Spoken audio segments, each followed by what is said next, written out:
¿Qué tal? Muy buena noche a todos los seguidores de JMS Radio. Nuevamente, pues retomamos la temática sobre temas de salud y en esta ocasión, pues nos acompaña el doctor Jorge Cortés López, que es nefrólogo. Él trabaja aquí en Pachuca Hidalgo, ya lleva pues aproximadamente 20 años ejerciendo su labor en cuanto al manejo de pacientes renales. Y pues bueno, ya algunas de las personas que nos ubican o que están siguiendo las redes sociales, el día de hoy vamos a hablar sobre el trasplante renal. Es un tema pues inclusive que yo también desconozco bastante, pero pues vamos a tratar de enfocarlo principalmente a las preguntas que con mucha frecuencia los pacientes tienen al momento de que están en un proceso para un trasplante, o qué características son las que deben de tener las personas, tanto donadoras como los receptores, para que sea un trasplante pues lo más efectivo posible. Y pues bienvenido, doctor, gracias por aceptar nuevamente la invitación. Sí, José Luis, amigos de la radio, muchas gracias por la invitación, José Luis, a JMS Radio. Gracias nuevamente por permitirme estar aquí con ustedes. Yo con gusto siempre trataré de estar, de aportar un poquito de la experiencia que tenemos y un poquito del conocimiento que hemos adquirido a lo largo de los años. Entonces, como ustedes saben, soy el doctor Cortés, Jorge Cortés, soy nefrólogo pediatra, soy egresado de la Facultad de Medicina de la UNAM. Las especialidades las realizamos en Centro Médico Nacional del Siglo XXI y tenemos la fortuna de estar aquí en Pachuca Hidalgo justo en una semana. Vamos a cumplir 21 años de ejercer y de estar laborando por aquí, y siempre gustosos desde el primer día que estamos aquí. Entonces, pues sí, el tema del trasplante renal es algo complejo, es algo… Los que han estado con algún nefrólogo y todo esto, es un tema a veces apartado un poco de la temática de todo el paciente que está en terapia de sustitución renal, pero a fin de cuentas el trasplante renal debe considerarse el tratamiento definitivo para lograr una independencia, como dirían, biopsicosocial, más allá de una terapia de sustitución renal, como es la diálisis peritoneal y la hemodiálisis. Entonces, todos los pacientes que llegan a ese tipo de tratamiento sustitutivo deben de saber que además de la diálisis peritoneal y la hemodiálisis, otro tratamiento sustitutivo bastante más efectivo, que libera tu dependencia y te hace más independiente totalmente, pues es el trasplante renal, que suena muy complejo, suena difícil, inalcanzable algunas veces, y a veces así lo es, pero para eso estamos, bueno, el personal de salud, el nefrólogo con experiencia, para poder orientar y saber quién es el paciente que realmente está en esas posibilidades de dar ese salto al trasplante renal, a veces sin pasar a la diálisis o a la hemodiálisis, como lo hemos hecho, ¿no? Entonces, es un tema muy bonito. Me ha tocado participar desde que se abrió el primer programa de trasplantes aquí en el estado de Hidalgo. Vamos a cumplir 17 años aquí en el estado. En el estado existen 2 hospitales con la licencia para realizar trasplantes como tal: el Hospital General, el Hospital General de Pachuca y el Hospital Intermédica, con los cuales tenemos la fortuna de elaborar hasta el momento. Y hemos trabajado en conjunto con el personal de salud, con las autoridades, con algunos médicos profesionales del área de ambos hospitales, y como siempre muy gustosos. Y como les digo, tuve la fortuna de empezar hace 17 años más o menos con el primer trasplante de riñón. A la fecha llevamos en el hospital 223 trasplantes, todo esto legal, en forma, como debe ser, registrado ante el Centro Nacional de Trasplantes, ¿no? Ok. Doctor, dentro de la consulta o en la práctica clínica, ahorita que recuerdo mucho las preguntas, ¿cómo es que el paciente puede tener información a dónde se tiene que acercar para saber cómo es un protocolo de trasplante, si es directamente con el nefrólogo o si hay alguna institución que los oriente al respecto. Sí, como te decía, José Luis, como les decía al auditorio, es un tema un poquito complejo porque el hablar de trasplantes es un tema un poquito más especializado y no todos los profesionales de la salud lo dominan, lo conocen de oídas, pero no lo dominan, permitiéndome hacer el término. Entonces, realmente el que te debe de orientar a ti como paciente es el nefrólogo siempre, ¿no? Entonces, lo ideal es que un paciente, una vez, como desgraciadamente nos llegan, que llega a hacerse diálisis o hemodiálisis, bueno, darle el tratamiento de rescate, pero todo paciente es trasplantable hasta no demostrar lo contrario. Demostrar lo contrario es que no tenga una condición de salud óptima para poder realizar un trasplante. La experiencia que me ha tocado llevar en lo particular, hemos trasplantado pacientes de menos de 10 kilos y hemos trasplantado pacientes de más de 75 años. Entonces, todo paciente es apto siempre y cuando se tenga la certeza de que existe un grupo profesional para poder hacerlo, que incluya al nefrólogo, el cirujano de trasplantes y el equipo multidisciplinario para ello. Pero el que tiene que dar la pauta, pues bueno, sí tiene que ser el nefrólogo como primera opción. Ok. ¿Y cuáles serían las contraindicaciones o los criterios para descartar a un paciente que no va a poder ser trasplantado en el caso de pacientes que son diabéticos? Sí, hay varios aristas, ¿no?, en esto de quién es candidato o no. En la actual, sin meterme en términos muy médicos para la audiencia, existen algunos criterios absolutos, relativos, pero podemos decir que todo paciente que tenga enfermedad renal crónica, que requiera terapia de sustitución renal, debe, primer punto, debe considerarse el trasplante, la diálisis peritoneal o la hemodiálisis, en ese orden, ¿no? Ahora, va a depender de la condición clínica del paciente, o sea, la gravedad, la inestabilidad y el futuro que tenga el paciente. Entonces, todo paciente que llegue grave, pues, lo ideal es, en lo particular, hacer hemodiálisis. Un paciente que está estable, pero que no tiene la posibilidad de un trasplante, hacer diálisis peritoneal. Y el paciente que esté en posibilidades clínicas puede hacerse un trasplante sin pasar por esos dos tipos de tratamiento. Ahora, existían con anterioridad algunas contraindicaciones relativas o absolutas que ahorita se han ido acortando. Entonces, antes, por ejemplo, aquí en la población mexicana, tú sabes, muchos pacientes que llegan a la enfermedad renal crónica son diabéticos e hipertensos. Y se creía que el paciente diabético no era candidato a trasplante, e incluso sigue ese tabú en muchos de los médicos o profesionales de la salud. Y dicen, bueno, si usted es diabético y se va a trasplantar, no tiene caso porque va a echar a perder el riñón. Y bueno, eso no es cierto. La experiencia que he tenido es que el paciente diabético en particular puede trasplantarse. Se tiene que ocupar, como decía, el equipo multidisciplinario para hablar con el entorno paciente-familia, para decirle, tú eres diabético, te vas a poder trasplantar siempre y cuando las demás especialidades me lo permitan desde su punto de vista profesional. Pero debes de saber que si te trasplantas, la diabetes va a poder afectar tu órgano. Y para poder afectar tu órgano, llegar a lo mismo, pasarán 10 años de la enfermedad de diabetes a nuevamente una enfermedad renal. Entonces, ¿el paciente diabético es candidato? Sí, excepto que tenga mucho defecto cardiovascular. ¿Qué es eso? La diabetes origina mucho daño endotelial vascular, vasos de pequeño calibre y de mediano calibre, incluyendo el corazón.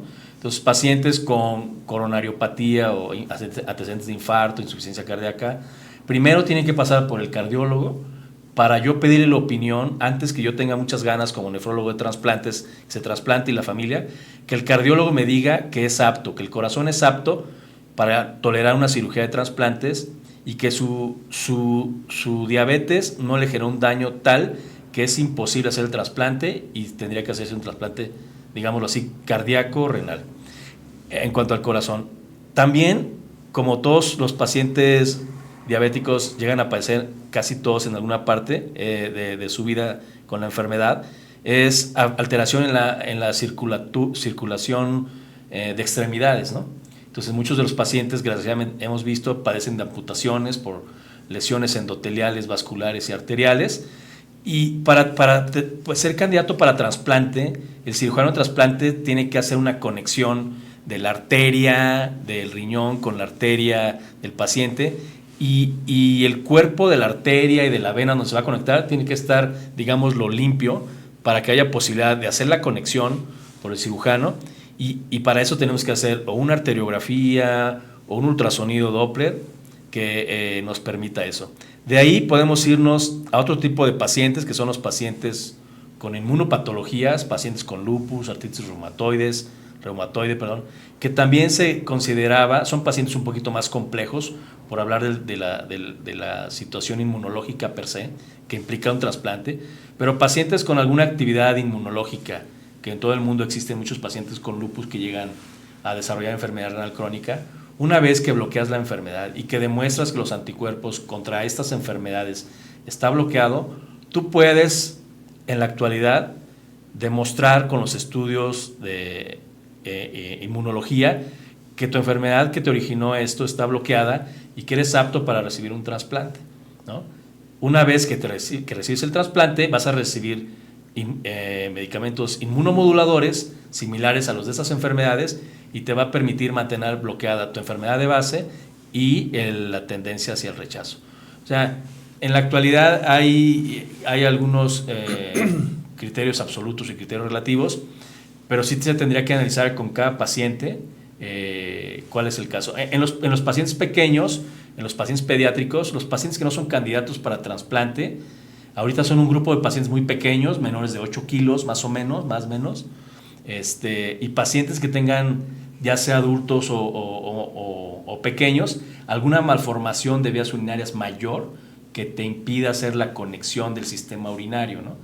Entonces, doctor, tengo una vejiga muy pequeña, o tengo los ureteros muy grandes, o no sé, alguna otra alteración mayor, se tiene que hacer la reparación del sistema urinario para después poder hacer un trasplante. Otros casos que hemos tenido aquí, afortunadamente, son en pacientes con enfermedad poliquística.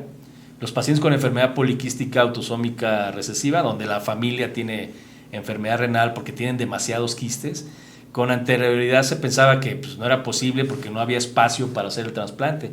Entonces, muchos de los equipos quirúrgicos, y con el equipo quirúrgico que trabajamos, que lo encabeza el doctor Mario Cardona,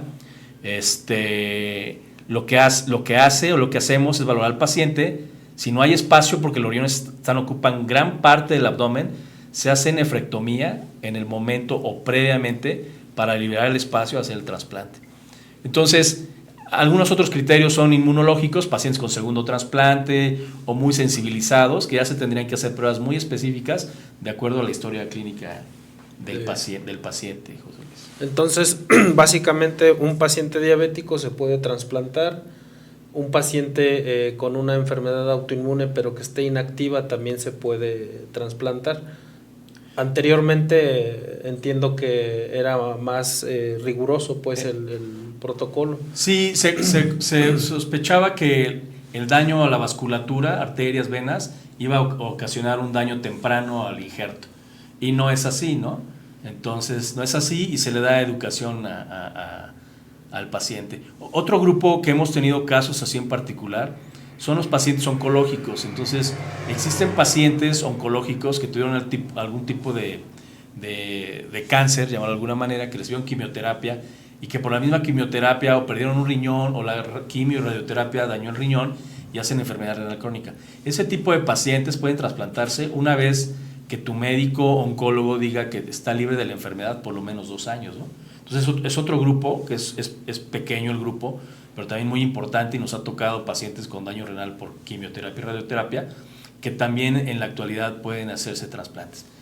Pacientes con enfermedad prostática, también mayores, también se pueden trasplantar. Pacientes con litiasis renal se pueden trasplantar una vez que la producción de lito esté controlada, la extracción de los litos está limitada, ¿no? Entonces sí es muy amplio el terreno para estos pacientes, pero creo que los pacientes que tienen más dificultad para poder ser trasplantados son los pacientes que tienen un daño cardíaco previamente establecido y demostrado, pacientes mayores de 70 años y pacientes muy pequeños que, con malformaciones urinarias, que realmente son pocos estos pacientes, ¿no? ¿Hay algún porcentaje, digamos, en cuanto a la función cardíaca para descartarlo del trasplante? Bueno, nosotros siempre en todo paciente, niño, adulto, aquí está en diálisis o en hemodiálisis dentro de nuestro protocolo, y así está establecido en las principales guías de todo el mundo, se tiene que hacer una valoración cardiológica.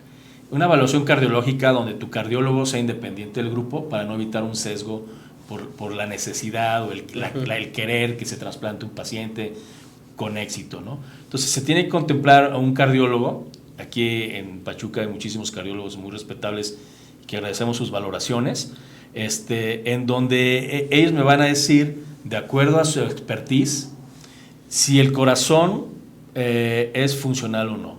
Entonces, ¿qué es lo que hace el cardiólogo? Les pedimos siempre una valoración cardiológica integral que ocupe electrocardiograma, radiografía de tórax, un ecocardiograma, que es muy importante para nosotros como factor pronóstico de tolerancia e incluso al manejo de líquidos, en donde generalmente se miden aurícula derecha, aurícula izquierda, pero muy importante es la fracción de eyección del ventrículo izquierdo.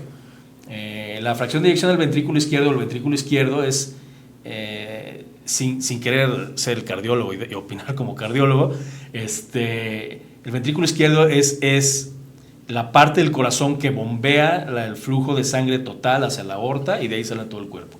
Entonces, generalmente se espera y se mide en porcentajes. Los cardiólogos nos lo miden en porcentajes.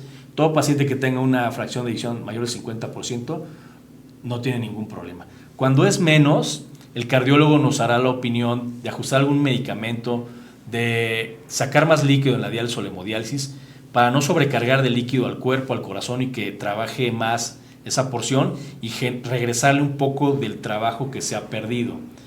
Hemos tenido pacientes con fracciones de eyección del 25% que se han podido trasplantar, pero menos de un 25% cuesta mucho trabajo y se tiene que hacer un consenso y va a depender si el paciente tuvo un antecedente de infarto o el cardiólogo tendría que hacer tal vez una prueba de esfuerzo o un gamagrama cardíaco de esfuerzo para ver si al someter al corazón a estrés, la cirugía de trasplantes, el corazón es apto para poder tolerar todo lo demás.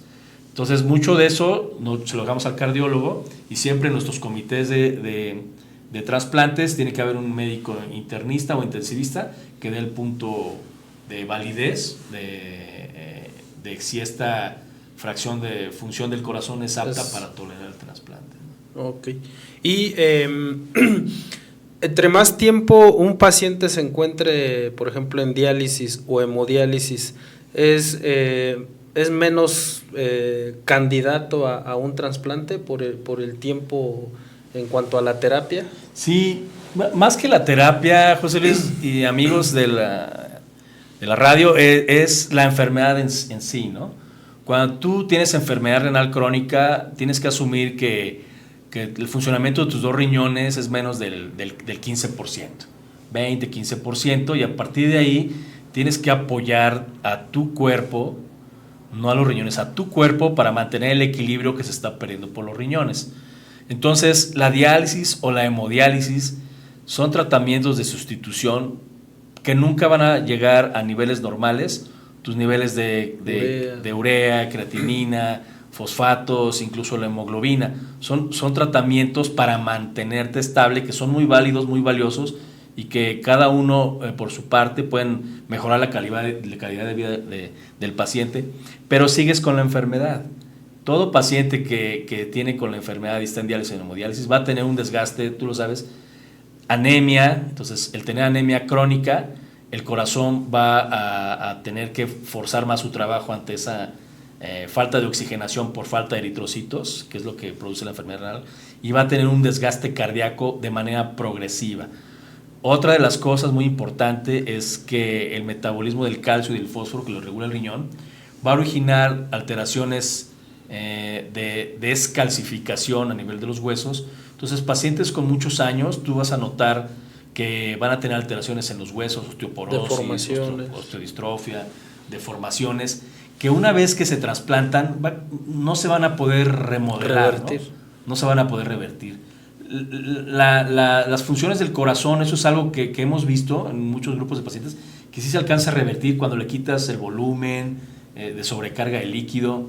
Entonces, mientras más tengas la enfermedad renal crónica, por más estable que estés, la carga de condiciones patológicas o de enfermedad asociada van a seguir, y mientras más tardes en eso va a ser más trabajo y el beneficio va a ser menos que si tú estás haciéndote tu trasplante en los 2 primeros años, ¿no? La experiencia que yo tengo con los pacientes que me ha tocado estar en diálisis o en hemodiálisis y que se han logrado trasplantar, yo creo que después de 2 años, por muy tolerante que seas a la enfermedad, por todos los medicamentos que lo tengas, vas a presentar un deterioro clínico visible y a veces irreversible.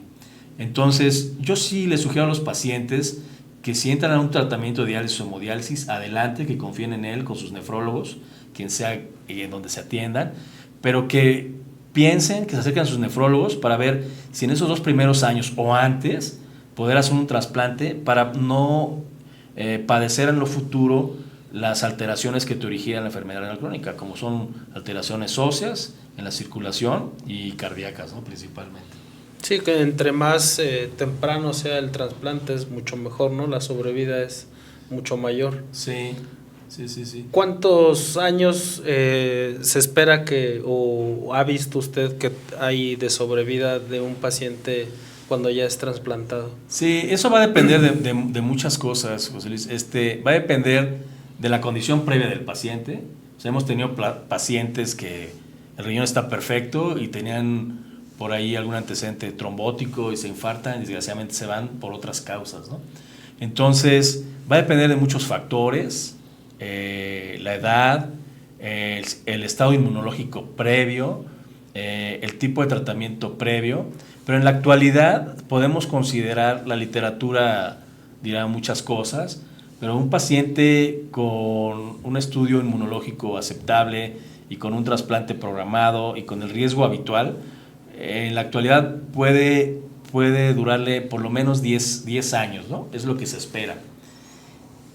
Conoceremos todos los que estamos en este medio pacientes que les ha durado más el trasplante y están muy bien, y mucho más conoceremos, porque las malas noticias llegan antes que las buenas, pacientes que lo trasplantaron y hoy le duró 15 días, bueno, no tanto, sí, no sé, 1 mes, 2 meses y ya lo perdió. Entonces, yo sí les invito a todos los pacientes que se han trasplantado aquí o en cualquier centro que mantengan sus revisiones con su nefrólogo, porque una vez que te trasplantas tienes que cuidar tu órgano por respeto a quien te lo donó, por respeto a tu cuerpo, y un órgano no se mantiene solo, lo mantienes tú con tus medicamentos.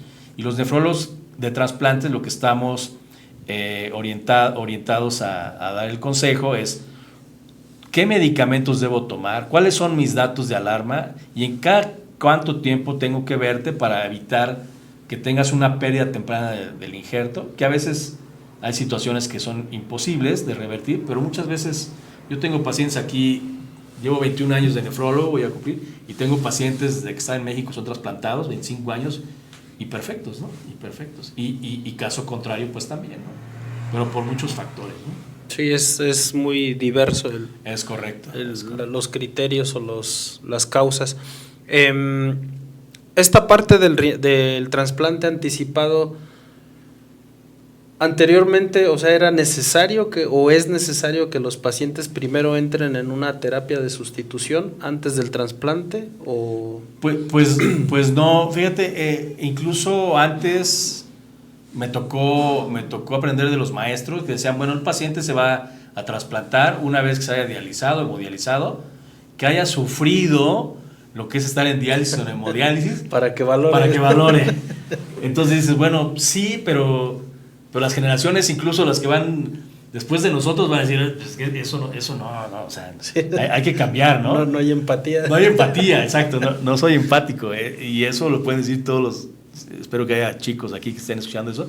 Entonces no tienes por qué sufrir para estar bien, ¿no? Y yo estoy totalmente de acuerdo. Entonces, si tú te conoces enfermo, te vas a conocer enfermo si te haces estudios, ¿no? Y si tienes algún factor de riesgo. Y una vez que sepas que tienes esa enfermedad, desgraciadamente, y que es irreversible, tú puedes tomar en su momento cualquiera de las 3 terapias de sustitución renal.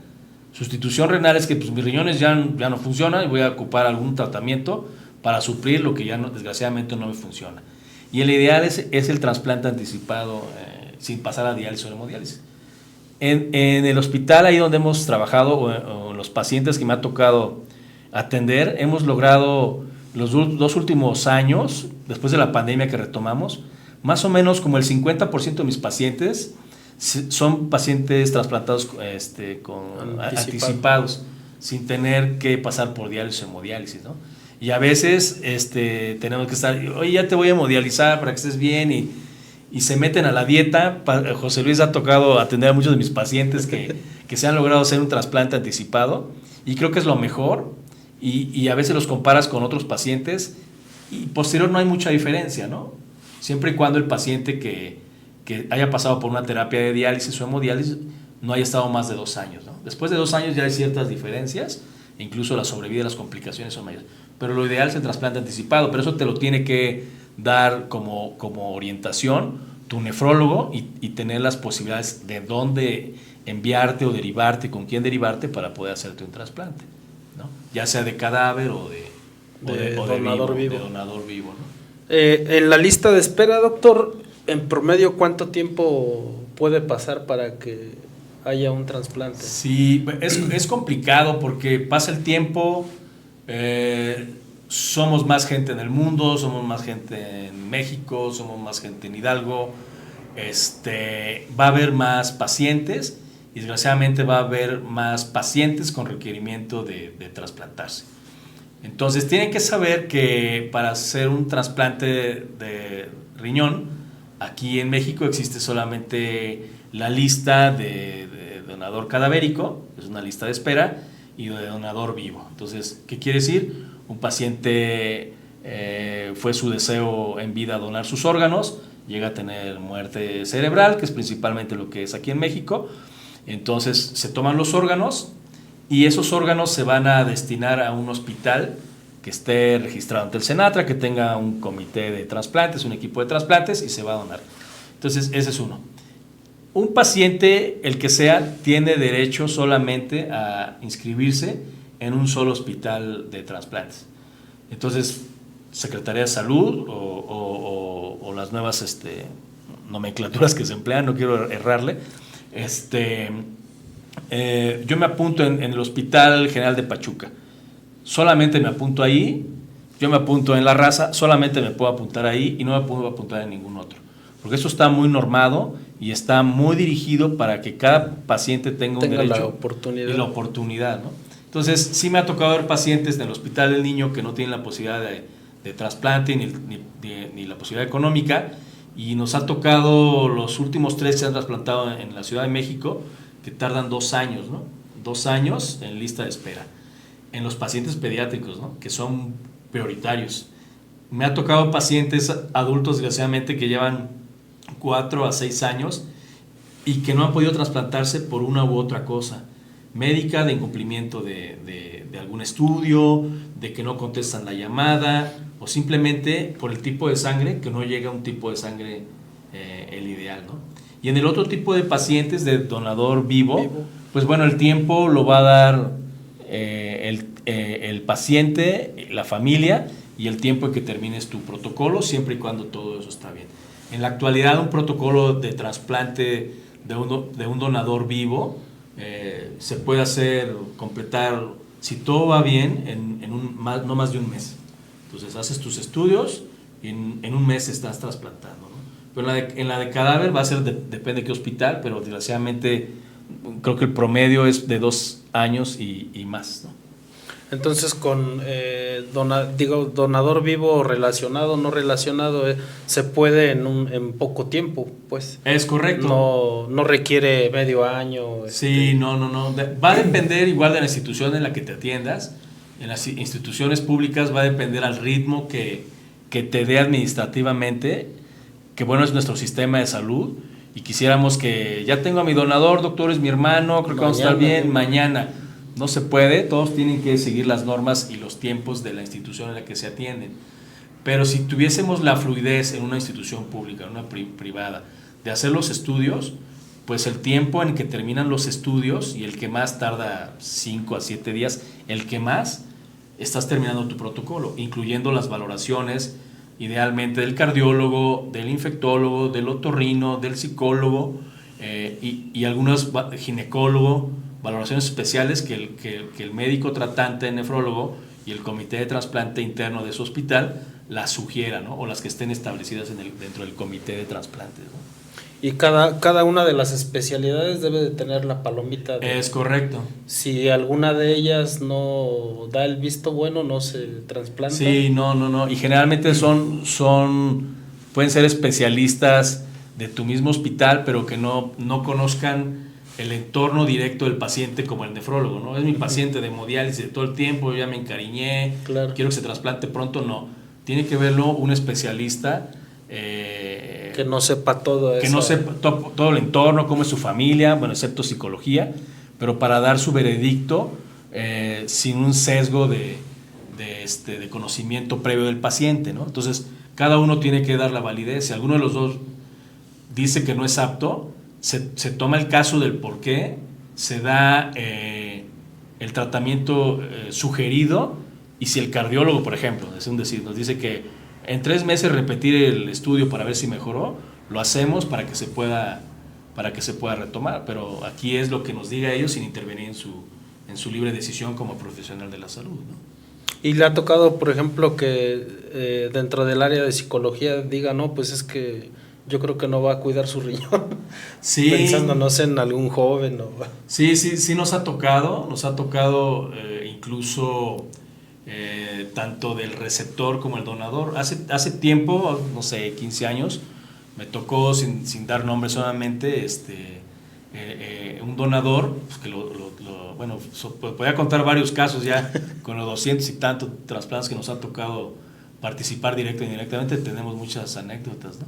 Muchas buenas y algunas que otras malas, pero sí me ha tocado que psicología nos diga, este paciente tiene ideación suicida, doctor, entonces yo sugiero que se tome otro donador o que reciba terapia psiquiátrica y después de un tiempo se revalide o buscar otro donador. Sí, era un caso de un chico ahí que quería donar, pero él estaba harto de su vida y quería desprenderse de un órgano para irse desprendiendo poco a poco. Entonces eso lo notó, para mí como nefrólogo diría, bueno, que pues véngase, ¿no? Vamos a trasplantar. Ajá, y el éxito para el paciente y para nosotros, ¿no? Pero en el entorno, psicología y psiquiatría nos dijo, no, este no es candidato y lo tuvimos que revertir. Y también me ha tocado pacientes que estando ya en la sala dicen que no. Sí. Y no los puedes obligar, ¿no? O sea, qué terrible para el paciente que lo padece, el que lo va a recibir, que su donador diga, pues... Se deprime, ¿no? Ya estoy para... No, bueno, es terrible, ¿no? Y la evolución no es muy buena, ¿no? Pero sí nos han tocado casos así, ¿no? Sí, que y todo... Es una tragedia para la familia y el paciente, ¿no? Sí, ya estaba todo listo para... Sí, caray. Yo también conocía de una paciente y se deprimió porque justo lo que dice, en el momento que ya iba para la cirugía, dijo no, ya no, y pues ya todo se viene atrás. Sí, es una situación terrible para el paciente, ¿no? Porque es una salida, volverte a ser parcialmente independiente, no de una máquina de diálisis o de hemodiálisis, ¿no? Entonces... Sí, debe ser desastroso para ese momento y bueno, dar el apoyo y el acompañamiento por nosotros y por los especialistas de la salud, ¿no? Sí, y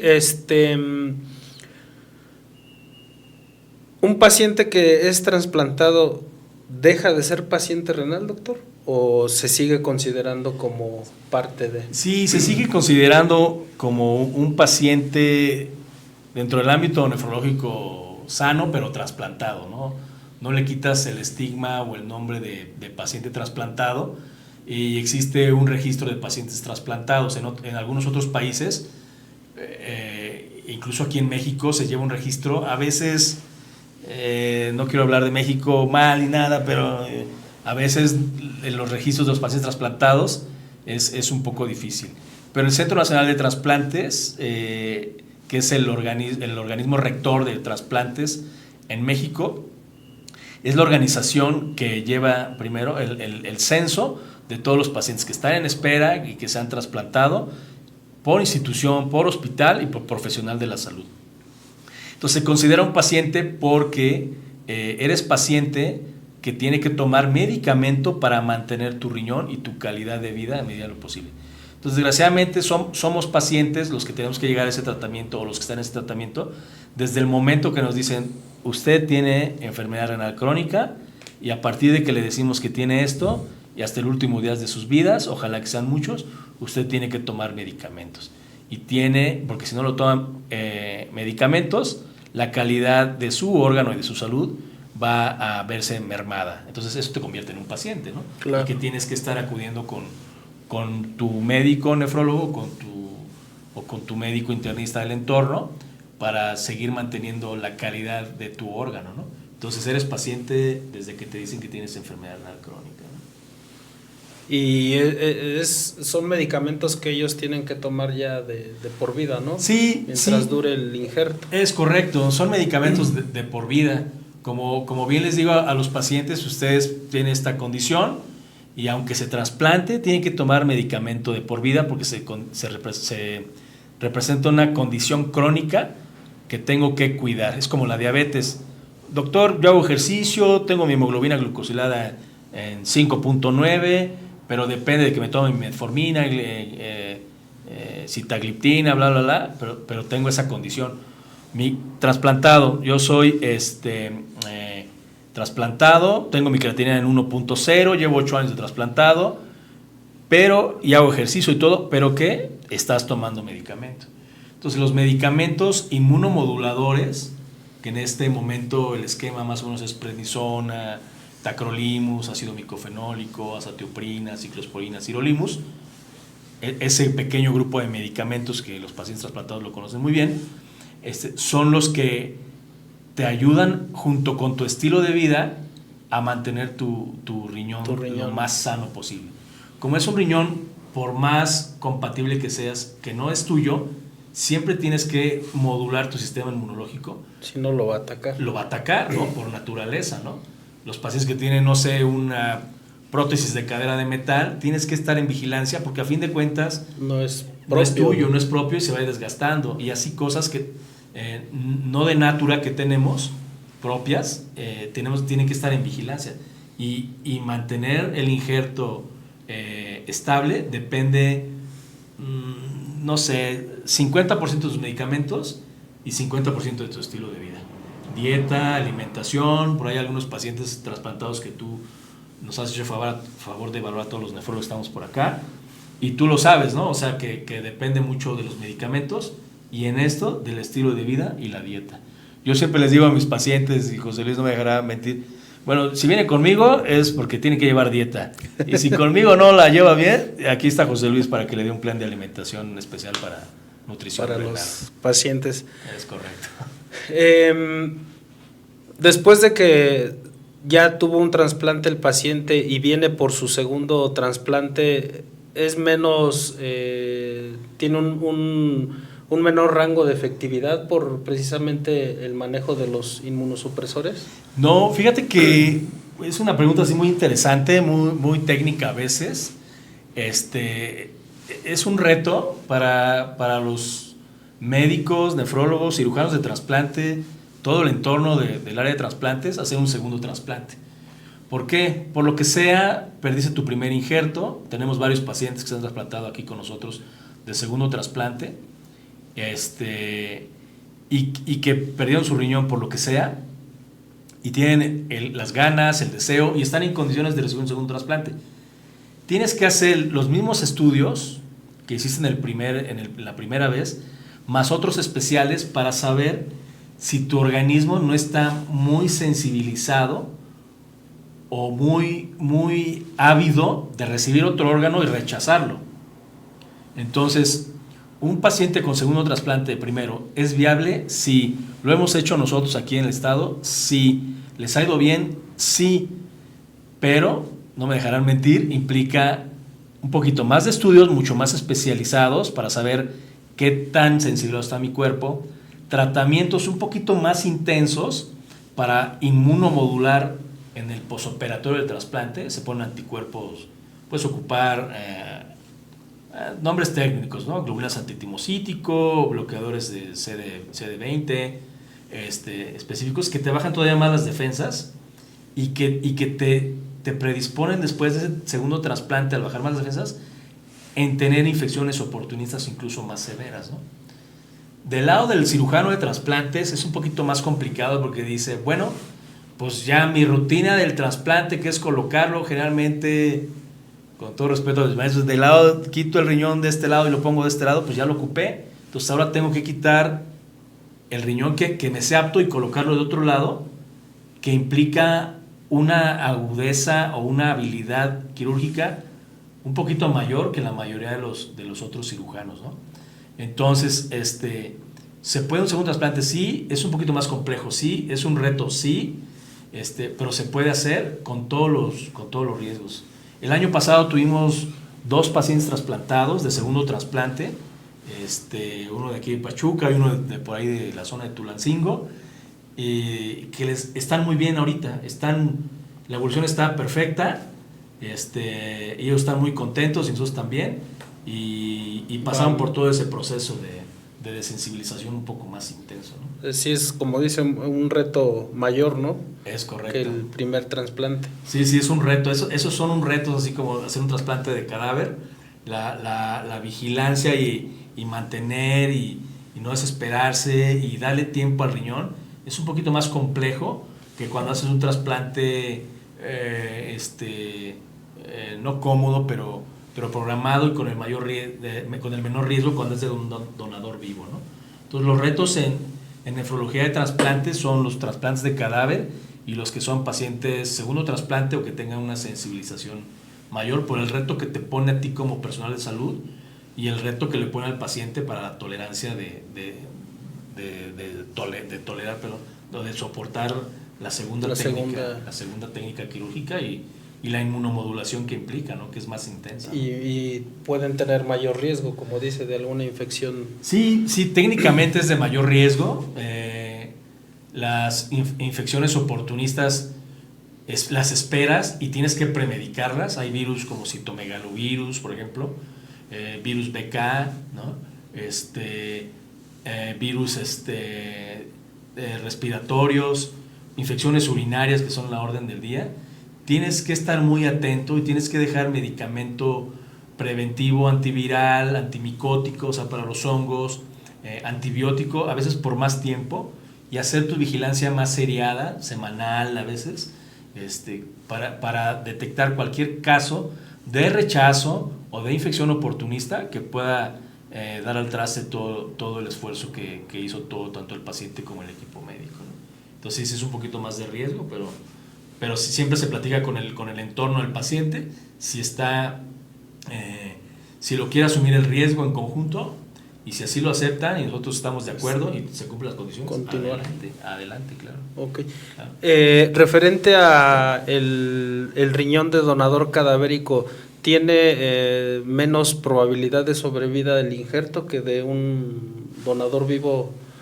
Pues mira, la experiencia que tenemos es casi la misma. Lo que va a depender va a ser primero las condiciones en que llegue ese órgano, ¿no? Entonces, muchas veces pues el paciente se hace la toma de órganos.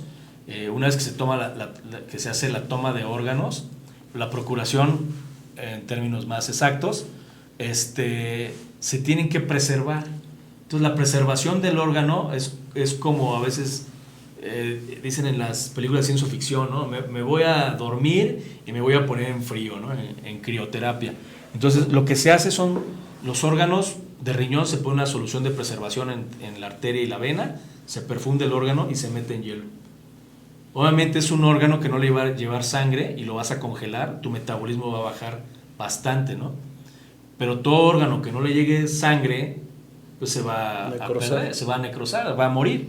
Entonces tienes que acelerar tu proceso de toma de órgano, congelación y trasplantarlo.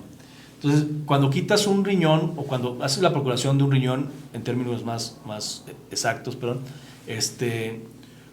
se sugiere que el órgano no tarde más de 12 horas, 24 horas. Diferentes hospitales dirán alguna cosa similar, pero mientras menos tiempo esté separado del flujo sanguíneo y menos tiempo esté en terapia de frío, en congelación relativa, es mejor.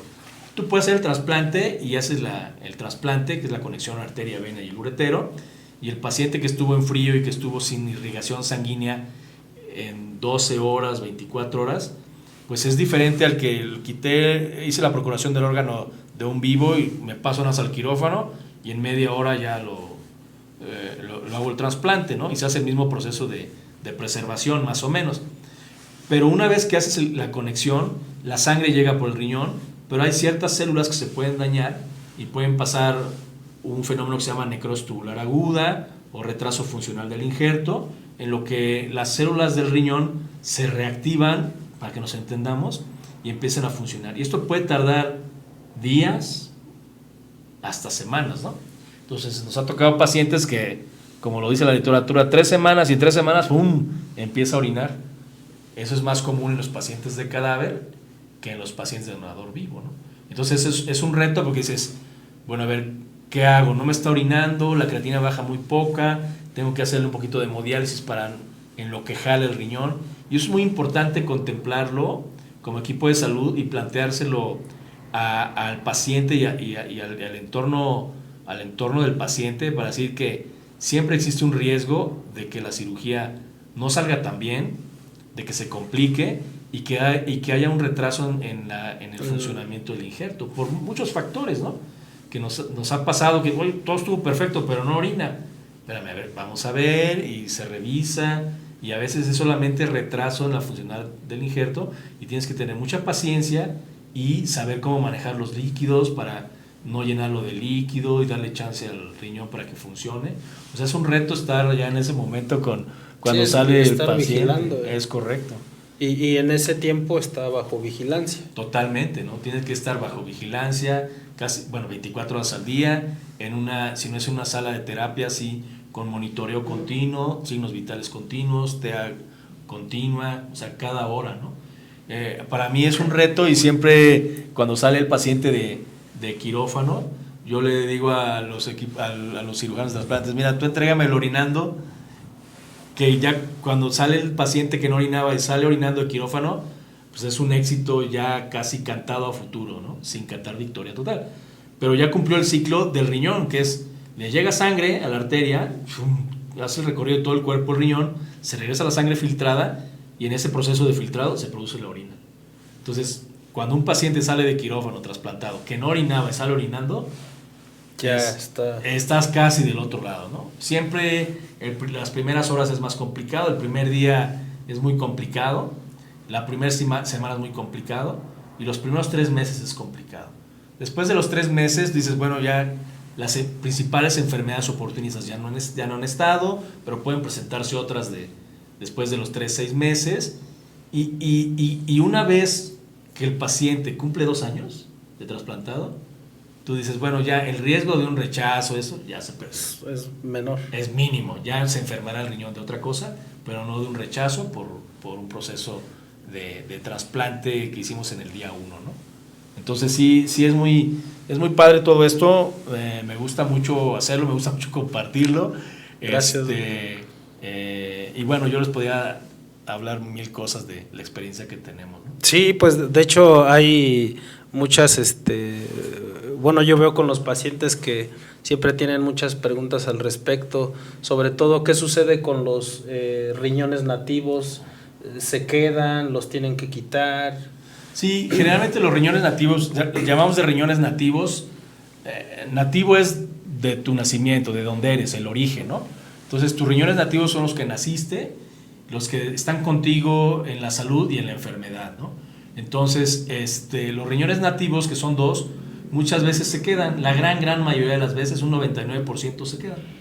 A veces el paciente dice, oye doctor, ¿y mis riñones me los van a quitar? Le decimos, no, vas a tener 3, tus 2 riñones nativos que realmente ya no están funcionando, pero ahí están, y vas a tener tu riñón, el nuevo, que es el que va a funcionar, y solamente se quitan cuando los riñones tengan una malformación urinaria muy grande, enfermedad poliquística, enfermedad por reflujo muy importante, dilataciones del riñón, pero los riñones ahí se quedan. Es sumamente raro que los riñones nativos te den un tipo de problemas si no están, para que nos sentamos, dilatados por algún proceso obstructivo o una degeneración quística, pero se quedan y no dan ningún problema. Es sumamente raro que den ningún problema.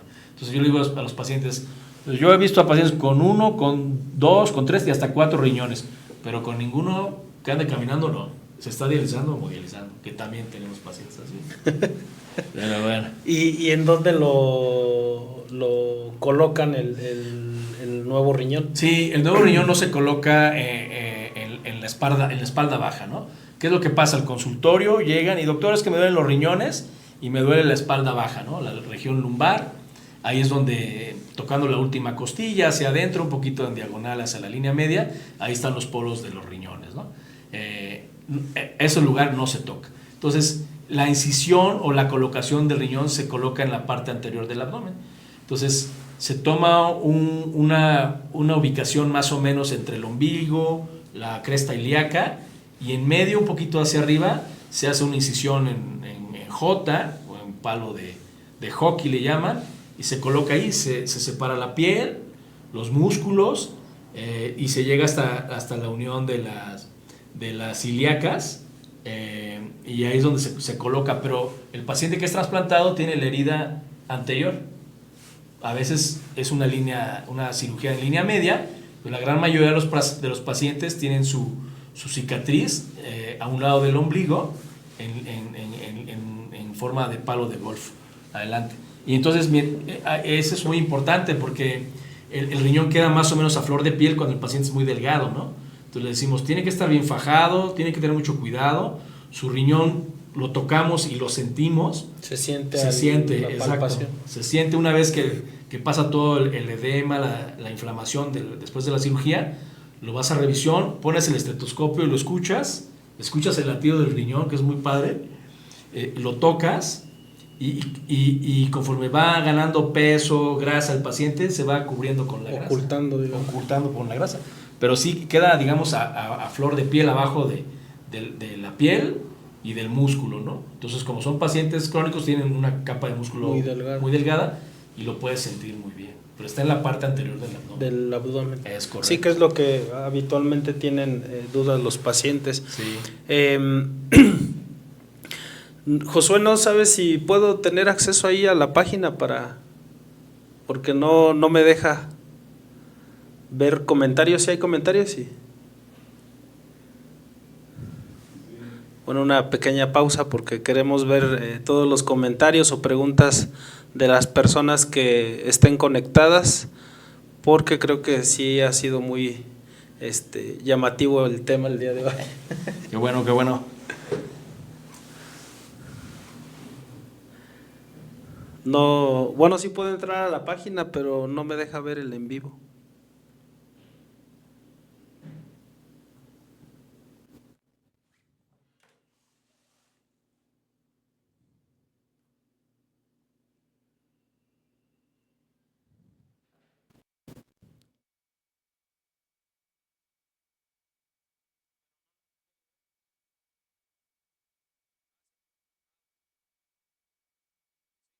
Sí, todas las personas que se encuentran conectadas, si tienen alguna duda, algún comentario para el doctor, algo referente a toda esta temática sobre el trasplante renal, para poderlas ir resolviendo y que pues bueno, haya esa interacción con todos ustedes. Pues sí es muy amplio el tema, doctor, yo igual no tengo bien centrado pues toda la gama de cosas que puede haber en esta parte del trasplante, pero pues finalmente es la mejor, se conoce como una terapia de sustitución de la función renal y es la más efectiva, ¿no? Sí, es la más efectiva porque te hace más independiente, ¿no? Te hace más independiente. Sí, es un tema muy amplio, es un tema muy especializado, pero entre nosotros habrá, los radioescuchas, muchos pacientes que conviven con pacientes trasplantados y que algunos conocemos y otros no, pero conocemos el mismo camino que han pasado y algunos de los médicos que los han asesorado y no me dejarán mentir que los que se han trasplantado me han dicho, oye doctor, ¿por qué no me dijo que me trasplantara antes? Porque de tener una pesadez de la diálisis o la hemodiálisis, cuando voy a mi casa camino, me siento más ligero y les cambia totalmente la vida, ¿no? No lo digo yo, lo dicen la experiencia de los pacientes con los que nos hemos acercado, ¿no? Que se han acercado con nosotros. Claro, sí, que cambia por completo todo lo que pues estaban pasando, ¿no? Con las terapias de diálisis o hemodiálisis. Sí, con las terapias de diálisis o hemodiálisis tu movilidad como persona, incluso de salir al cine, salir con la familia, te limita, al tener alguna actividad deportiva, te limita mucho, y con la diálisis, con el trasplante renal, es una terapia de sustitución de tus riñones nativos, pues tienes uno nuevo y tienes que cuidarlo y tienes que tomar medicamento. Entonces eres un paciente, pero te hace ya completamente independiente, más que la toma de medicamentos, que eso no está a discusión. Una vez que ya son trasplantados, los niveles de creatinina, de azoados, ya llegan a niveles normales, como en un sujeto sano, digamos. Es correcto, es la única de las 3 terapias de sustitución renal que te lleva los niveles de urea, creatinina y entre otros a la normalidad. Con la hemodiálisis podrás bajar los niveles de urea y creatinina, pero nunca llegan a la normalidad. Con la diálisis es lo mismo, ¿no? Aunque te dialices diario, que te hagas hemodiálisis 4 o 5 veces a la semana, o 3 en promedio, 2, nunca vas a tener tus niveles de creatinina y de urea normales. El único tratamiento que, siendo efectivo, te regresa a la normalidad tus niveles y lo que implica tener los niveles elevados es el trasplante. Es el trasplante. ¿Y a partir de qué nivel de la creatinina se considera que pudiera estar manifestándose un rechazo? Bueno, el rechazo ocurre de varias formas. Si nos basamos al nivel de creatinina y ustedes como pacientes están llevando su seguimiento y tienen una creatinina después del mes de 1.5, yo siempre les digo a mis pacientes, el objetivo de la creatinina posterior al trasplante es 1.5 para abajo. Si estamos de 1.5 para abajo, estamos del otro lado, o sea, estamos en la normalidad. Si tú tienes un nivel de creatinina 1.5 y tu creatinina se incrementa de un 25% o más del valor que habías mantenido, se considera un rechazo hasta no demostrar lo contrario, por lo menos en el primer año del trasplante. Entonces, tengo 1 de creatinina y 30 de urea y me subió a 1.25, 1.3 y la urea me subió a 50, la posibilidad es que sea un rechazo. La posibilidad. Eso implica lo que tú con tu médico valores, ¿no? A ver, ¿qué más te pasó? ¿Te dolió el abdomen donde está el injerto? ¿Te hinchaste un poco? ¿Te subió tu presión? ¿Te edematizaste de los pies? Cosas que además del valor de creatinina, clínicamente tienes que tener y tienes que sustentarlo si se puede, si no tienes muchos datos clínicos, en una segunda toma de muestra para considerar un rechazo, ¿no? Un rechazo. Y de ahí, si es el rechazo, nuevamente entraría a terapia de diálisis. Sí. Bueno, mira, yo en lo particular de muchos de mis pacientes que me ha tocado llevar en el trasplante han tenido rechazo. El hablar de rechazo es una pausa en el buen funcionamiento de tu riñón, ¿no? Como todo, ¿no? Somos sanos, pero nos enfermamos de gripa y gripones, ¿no? Entonces, no me voy a morir de la gripa, quitando la pausa del COVID que tuvo todo el mundo. Bueno, yo puedo tener un rechazo agudo en los primeros 3 a 6 meses. Si lo detecto a tiempo, me lo tratan a tiempo, ese rechazo agudo puede revertirse y volver totalmente a la normalidad. Con medicamentos que se llaman esteroides, y hay algunos casos en donde tú das el tratamiento habitual para un rechazo con esteroides, metilprednisolona, y no mejora, tú tienes que pensar en un rechazo de otro tipo. Entonces ya estamos en problemas. Entonces el rechazo se puede controlar con esteroides, metilprednisolona, que es la base de la prednisona que muchos pacientes toman trasplantados, pero a dosis mucho más altas. Si no responde al esteroide, entonces tienes que pensar en un rechazo que se llama humoral. El rechazo humoral es un poquito más complejo y de más mal pronóstico, en donde con los medicamentos habituales estándar que yo puedo ocupar en cualquier hospital, no lo voy a controlar y tengo que idealmente tomar una biopsia de riñón para saber si es un rechazo celular o agudo habitual o un rechazo humoral en donde están participando anticuerpos mucho más específicos para afectarme el riñón y el pronóstico es más malo, ¿no? Tienes que primero tomar la biopsia y si no tienes la posibilidad de tomar la biopsia por lo que sea, asumirlo con el tratamiento con timoglobulina o rituximab, se me fue la palabra técnica. Pero un rechazo humoral es mucho más complejo y mucho más grave y puede llevar a la pérdida del injerto, ¿no? Que es la propia respuesta del organismo. Sí, ya mucho más específica que la respuesta. Esto no es mío. Y te va con todo, ¿no? Exacto, te da con todo, no con los glóbulos blancos, así, los leucocitos, no, con los anticuerpos. Fuerzas especiales. Sí, exacto. Sí. Pues muchas gracias, doctor. Aquí tenemos varios comentarios. Algunas de las personas que se conectaron, que muy interesante plática, saludos, Ari, creo que ha de ser paciente, y nada más déjeme ver, aquí, Josué, ¿me puedes apoyar nuevamente? Esto de las, mira, le doy aquí, pero me manda otro.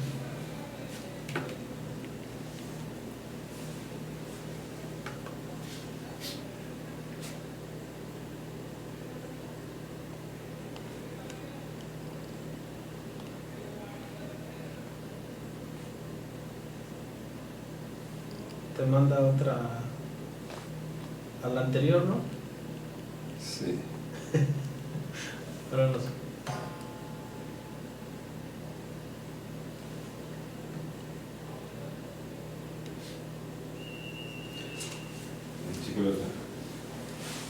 Pues muchas gracias a todos los que se conectaron, la verdad que sí, también la parte que comparte el doctor, pues creo que a mí también me deja muchas cosas que de aprendizaje, pues porque en esa parte desconozco mucho sobre el trasplante, pero básicamente la intención es precisamente eso, compartir con ustedes pues todo el conocimiento y experiencia que tiene el doctor junto con su servidor, pues con la idea de que haya un mejor conocimiento sobre la enfermedad. Todos estos espacios pues creo que son importantes para llegar a más población.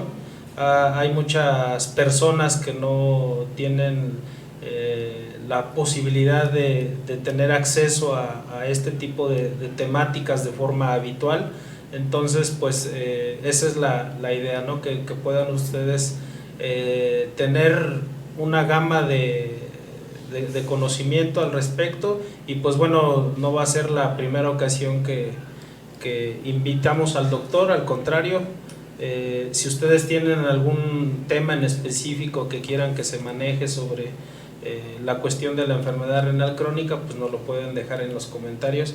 Y pues muchísimas gracias, doctor, por compartirnos todo el día de hoy. Sí, José Luis, muchas gracias.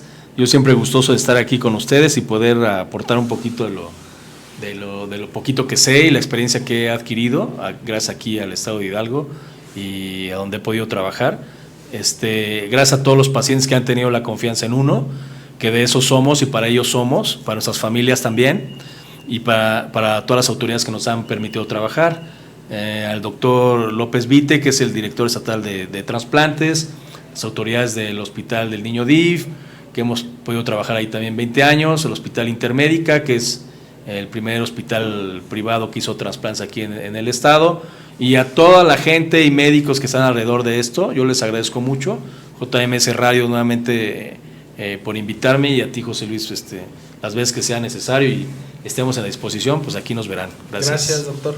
No sé si guste compartirnos sus redes, su teléfono de contacto. Sí, las redes por ahí no me las sé muy bien, por ahí se las voy a, perdónenme, se las voy a compartir. Mis teléfonos por WhatsApp me pueden consultar, por teléfono no mucho porque estamos muy ocupados. En cuanto tenemos un espacio, respondemos los mensajes de WhatsApp a los teléfonos 771-746-5323 y 7711-309359. Correos electrónicos: jorgecortés1974 gmail.com y jorgecortés740205 gmail.com. Nos encuentran en TikTok, Jorge Cortés 740205, Facebook Jorge espacio Cortés espacio López, y en Twitter @Jorge Cortés Lo. Entonces ahí están todas las redes. No tenemos muchas publicaciones, no somos muy tiktokeros como están las otras generaciones, pero muy influencers, pero a partir de aquí podemos serlo dentro de nuestra área, ¿no? de lo que es la medicina y la nefrología. Muchísimas gracias. Muchas gracias, y pues bueno, ya les iremos informando sobre la nueva temática. Saludos.